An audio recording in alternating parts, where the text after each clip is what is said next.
Libya के सियासी बहरान के खात्मे के लिए पड़ोसी यूरोपीय मुल्क इटली 2 रोज़ा कॉन्फ्रेंस मुनाकिद कर रहा है, जो 13 नवंबर तक जारी रहेगा।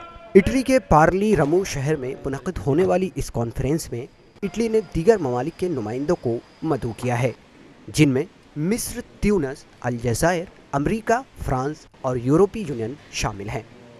इस कॉन्फ्रेंस के हवाले से लोगों का कहना है कि वो मुस्बत नताइज चाहते हैं।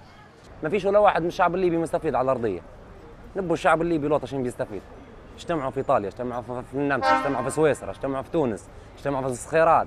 نبوا حاجه تفيد الشعب اللوط. ख्याल रहे कि मुअम्मर क़ज़ाफ़ी की बेदखली के बाद लीबिया 2 अलग-अलग हुकूमतों के दरमियान इख्तिदार की रस्सा कशी का शिकार है। इस रस्सा कशी के दौरान मुल्क में कई बागी ग्रुप ने अपनी जड़ों को मजबूत कर लिया है।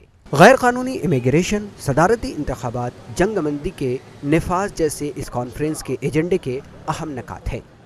तज्ज़ियाकारों का मानना है कि इटली के इस कॉन्फ्रेंस से कोई नतीजा नहीं निकलेगा, क्योंकि इसके लिए एक पुख्ता लायह अमल और सियासी मैकेनिज़्म तैयार नहीं किया गया है।